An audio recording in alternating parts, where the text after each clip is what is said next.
Welcome back to Aviation Academy. This video is going to bring to you what the difference is between normal general aviation operations and the airlines as you know it when you take an aircraft to go on holiday. What you see behind me is typically a small airport. Now, you as a passenger or just as an aviation enthusiast will have the opportunity to be able to come to an airport like this, stand where I'm standing, walk on the tarmac that's behind me and have a look at the aircraft. That is something you cannot do at a commercial airport where there's airliners. Those airports are extremely tight regulated from a safety point of view for obvious reasons, and also the number of people that move through those airports. We are talking about over 1 billion people that move through airports annually globally, so you can imagine the amount of foot traffic that these airports deal with. That is not the case at smaller airports, and because there's so many of them and so many people park their aircraft or hang their aircraft all over the countries, you can really go to any airport. A lot of these airports have little restaurants and you can go have your morning breakfast while having what is behind me as a view, which is really awesome. So what typically happens at an airport like this? You have a training school.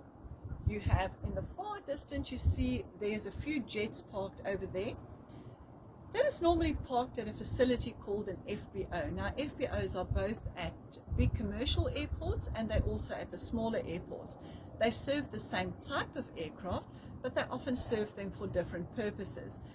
Also, your FBOs that are placed at a normal small airport like this one in the United States, they facilitate passengers that need to go on a quick business trip. The owner of the aircraft possibly hangs his aircraft here. They have their own air hostesses or cabin crew. They have their own dedicated pilots that can really up and go at any time. And the facilities on the ground would include doing the baggage handling, doing all the overflight clearances for the flights, doing the catering for the aircraft, making sure the lavatory service is done. So there's a lot of things that the FBO do. You, as looking for a career opportunity, can fill any one of those positions behind the scenes, and also the administrative side in the office. Normal invoicing needs to be done, normal customer liaison needs to be done.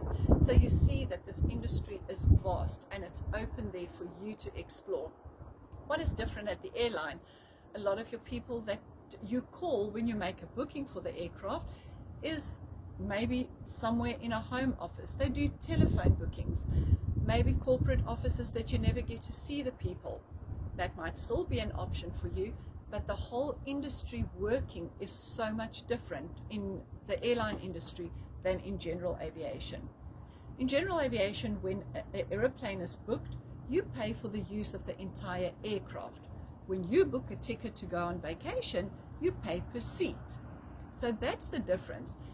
If you join Avia and you do my course, my online non-technical course that we'll be launching on December the 1st, we will speak and teach you about everything that happens on the airline side and the general aviation side and how that ticket booking affects that aircraft. So whether you have one passenger on your airliner booked or whether your airliner is booked to capacity, that aircraft needs to fly. So the airline is not always in a profitable position when they're not fully booked. However, their license was awarded with that particular frequency for that aircraft.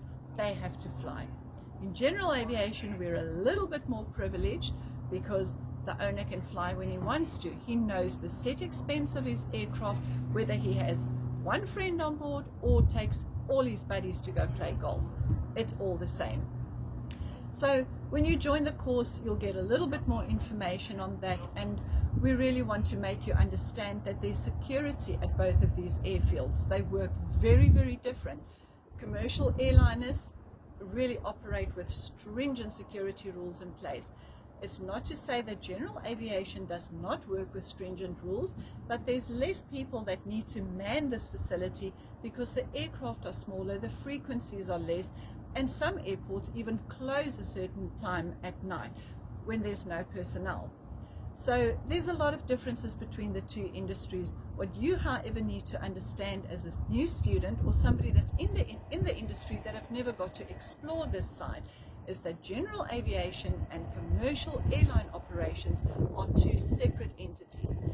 The FAA, the Federal Aviation Administration, or any country's local civil aviation authority is still responsible for both those entities. So don't think that if you go to a smaller airport that you're going to be exempt from any of those. They still operate the same way on smaller scale, but the aircraft cost operation is slightly different. We're excited to bring all of these to you. If this is something you're interested in pursuing as a career, please log into my Facebook page and join my website from December the 1st. Sign on for the course, do it, and get yourself equipped for your new career in the aviation industry. I'm Natasha Redes, and I thank you for joining Avia Academy again. Goodbye.